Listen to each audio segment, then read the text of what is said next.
Bueno, a ver, vamos con esta nueva clase que nos depara. Semana 24, primera y segunda revolución industrial, siglo XVIII y siglo XIX. Estos son momentos también históricos de fuerte impacto. Es cómo la industria entra en acción, haciendo que el capitalismo se convierta en el sistema dominante del mundo, hegemónico. Aquí el capitalismo se pone ya sólido, después de haber estado desde el siglo XIV, XV, de manera mercantilista, frágil, con talleres y artesanos. Ahora el capitalismo se pone mucho más intenso. Objetivos: entender las causas que hacen esta revolución industrial. Y otro es que conozcamos los principales inventos. Esto es mucha tecnología, pero además también es cambio social, político, económico, hasta en la mentalidad de las personas. Vamos con la primera revolución industrial, siglo XVIII. Miren esa imagen. Los niños laboraban en fábricas. Así es. ¿Cómo conceptualizar esta revolución industrial? Proceso. Es un proceso en el cual se consolida el capitalismo, en el cual se transforma la manera de trabajar, ya no con las manos, sino con máquinas. Es además todo un cambio social, muchas veces algo que no se visualiza, ¿no?, en nosotros como país. Esto lo hace Inglaterra porque tiene condiciones para hacerlo. De no tenerla, pues un país no hace la industria. Se requiere ciertos elementos. Veamos en una línea de tiempo, cuando aquí estábamos con el virrey Amat y era la época, pues, ¿no?, de la expulsión de los jesuitas, virreinato. Ya Europa estaba haciendo su revolución industrial, ¿no? Apareciendo máquinas de coser, de hilar, esa máquina de James Hargreaves, famosa Jenny. Cuando aparece el mercurio peruano, un año haciendo su ciencia, pues aquí en Europa ya están haciendo unas nuevas máquinas, ¿no? Miren, con hiladora, lanzando hilos, sacando pepas al algodón. Cuando Napoleón está invadiendo, los europeos están haciendo industria, sobre todo Inglaterra. Francia, dijimos, está rezagada. Aquí en el Perú está Castilla, recién liberando esclavos, luego de una serie de luchas, ¿no? Pero en Europa ya están entrando a su segunda revolución industrial. Está Meucci con el teléfono, está Benz y el auto. ¿La ven? Nos hemos quedado rezagados. Piérola gobierna el Perú y mandan que los indígenas no participen en política.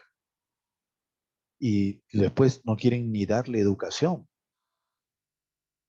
Pero en Europa se está educando a todas las personas para que sean técnicos, ingenieros, y así hacer más máquinas, más industria. ¿Por qué Inglaterra? ¿Por qué fue el primero? ¿Qué condiciones debe pasar un país para que haga industria? Fíjense, Inglaterra ya ha hecho su reforma agraria contra los feudales en el siglo XV. Ha mejorado su agricultura. Tiene burgueses fuertemente emprendedores que se han subido en política, que se han amarrado con reyes. Quieren controlar el Estado. Vemos a Francia que si el rey no les da cabida, pues los burgueses sacaron a ese rey. Quieren controlar recursos, los ingleses se lanzan a América Latina con la reforma borbónica, desplazan a españoles, ganan mercados, sacan productos, industrializan y luego venden en la misma Latinoamérica con mayores precios. impulsan ciencia, tecnología. Para eso hacen una educación laica, una educación todavía conservadora, miedosa, supersticiosa. No va a hacer ciencia, menos tecnología, y no podrán hacer máquinas para industria. Se quedarán rezagados. Aquí tenemos entonces las causas para esa revolución industrial, ¿no? Están buscando más productividad y eficiencia. Y eso es educación, planificación. El feudalismo, recuerden, impedía ciencia. La servidumbre de los campesinos los hacía analfabetos. La mano de obra tiene que ser educada, instruida, llevada a escuela. La burguesía en Inglaterra tomó el gobierno con la Revolución Gloriosa, siglo XVII. Recuerden que en el Perú, la burguesía recién en el siglo XIX toma el gobierno con el primer civilismo, pero son desplazados a patadas y balazos. El Estado laico, ya Inglaterra y Francia también lo van a hacer. En Latinoamérica y otros países, pues hay todavía un temor, ¿no?, a que pueda eh, darse un cataclismo, que Dios va a castigar por no enseñar religión en los colegios. Nada de eso. La revolución agrícola le va a garantizar a los europeos mejoras en la producción.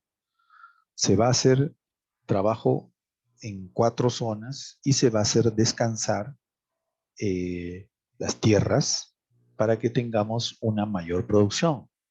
Y además se va a rotar de cultivo, ¿no? Es la rotación cuatrienal. Se va a usar la máquina triadora. Los campos cercados desde el siglo XVI ya estaban funcionando en Europa, Inglaterra sobre todo. Con el rey Enrique VIII ya habían implantado esta medida. Campos cercados, quitarle la tierra al feudal y pasarla al burgués. Darle un toque capitalista. Cercar y criar ganado. Y de esa manera tener materia prima. En este proceso, recuerden, ¿no?, hay mucho uso de energía, se va a mecanizar la producción. Antes era a mano, lento. Ahora con máquinas es más preciso, más rápido. Fíjense las máquinas que se van a implementar. La Jenny, ¿no?, que va a llevar el hilo. La lanzadera, para que se pueda agilizar. La hiladora hidráulica usando agua, ¿no? La máquina a vapor de Watt va a ser base de todas estas maquinarias. Para eso se requiere gente que conozca de física, de química, ingenieros. Desde el colegio se tiene que impulsar personal que conozca de la ciencia. Miren esto, esa fuente de energía, pues, ¿no? Con el carbón se va a hacer quema y este va a originar cinética, movimiento, tanto en rueda para un barco, como para un ferrocarril, como para que gire una máquina que haga después llevar hilo o colocar algunos pernos. ¿Cuál es la consecuencia de esta revolución industrial? El maquinismo a partir del siglo XVIII y hasta ahora, siglo XXI, está fuertemente impregnado. Es una vida maquinista. Estamos rodeados de máquinas. La población ahora busca trabajo en las fábricas, que son los centros donde la maquinaria y el ser humano obrero puede hacer el trabajo. Por lo tanto, la vida rural disminuye y la vida urbana se acrecienta.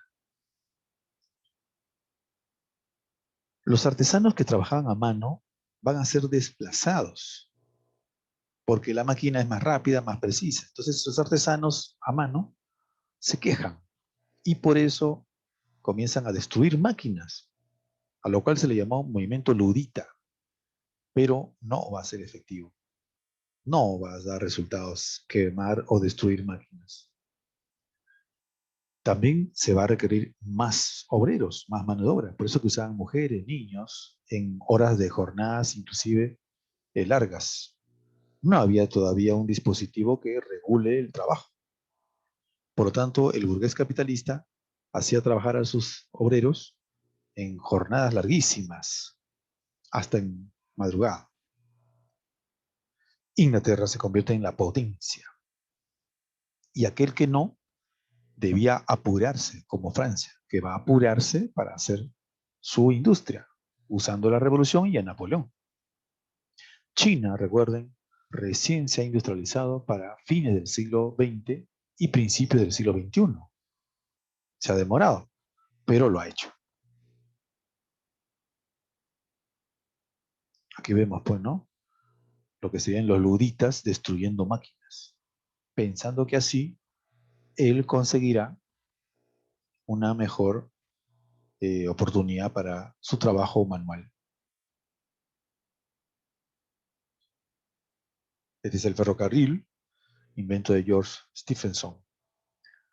Reemplazó a la carreta, ya no se usará el burrito o el caballo, sino el ferrocarril. Para eso se tendrá que colocar pues, los durmientes, las maderas y los rieles, ¿no? Aquí tenemos el buque a vapor de Fulton. Ahora es en el mar, el océano, que también se van a desplazar con velocidad por el Mediterráneo. Y se dejará pues los barcos a remo o a vela, ¿no? Pocos años después, miren, se da la segunda revolución industrial, o sea, un segundo impulso, y va a haber competencia. A Inglaterra le salta como competencia Japón, Alemania, Estados Unidos, después también Francia, Suiza, Noruega, Suecia, Bélgica, Japón, más adelante China. Características. Tenemos ahí a los países que están comprometidos. Para eso Alemania ha tenido que hacer primero una unificación en base a una guerra, conquistando tierras a Austria, a Francia, a Dinamarca. Estados Unidos, antes de hacer su industria, tuvo que pelearse entre el norte y el sur, ya que el sur no quería industria, pero el norte sí. Se dio la guerra de secesión. Japón tuvo que hacer también una lucha intensa con una masacre de los feudales samuráis, Tokugawa, de los antiguos feudales, ¿no? Y que se llamó la era Meiji. Va a implementarse nuevas fuentes de energía, ahora petróleo y electricidad, ya no el carbón y el hierro que vimos para la primera revolución industrial. El trabajo va a ser mucho más efectivo con el taylorismo, es decir, obrero especialista, obrero que hace ruedas, obrero que hace timones, y el Fordismo, que es la producción en serie. Para eso se tiene, ¿no? Una maquinaria especialmente para que se haga partes precisas y por miles en serie. Eso agiliza más la productividad. Es fin del siglo XIX y principio del siglo XX. Hay un desplazamiento, ¿no? Inglaterra va a ser, hemos dicho, eh, va a ser retado por otros como Estados Unidos, Alemania, Japón. Las principales industrias que se van a dar en esta segunda es la eléctrica, automotriz, la de acero, siderúrgica, la de farmacéutico. Son industrias que se mueve mucho dinero, pero que también se requiere alto nivel académico. Físicos, biólogos, astrónomos, ingenieros petroquímicos.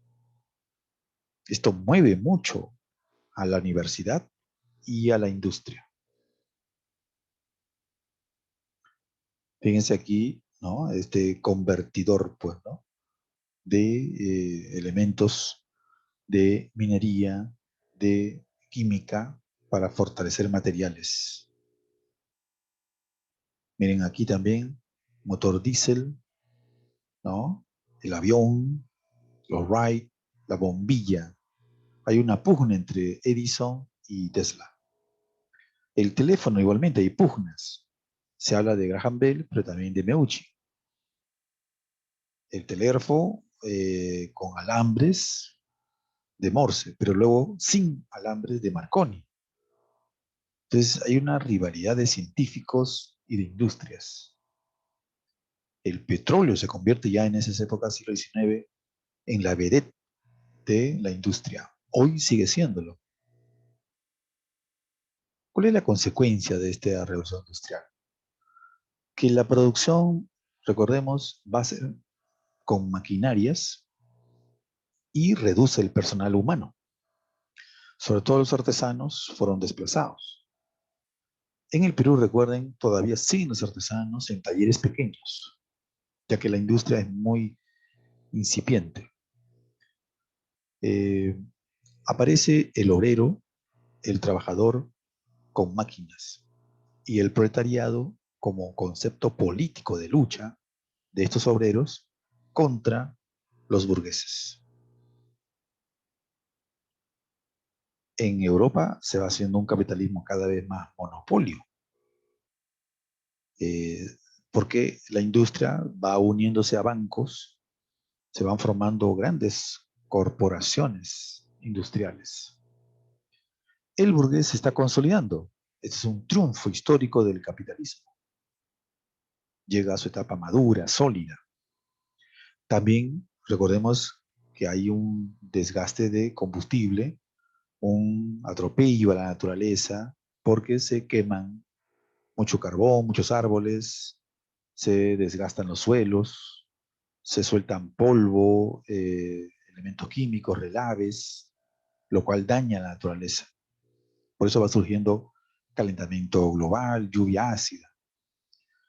Eh, la necesidad de las industrias de vender genera a su vez también una ansiedad por comprar entre las personas, el consumismo, el liberalismo como corriente filosófica que quiere más libertad de acción, no quiere controles, no quiere supervisión, porque de esa manera tiene más oportunidad de conseguir materia prima y hacer más negocio. Muy bien, jóvenes, sigamos investigando y analizando el mundo en el cual vivimos.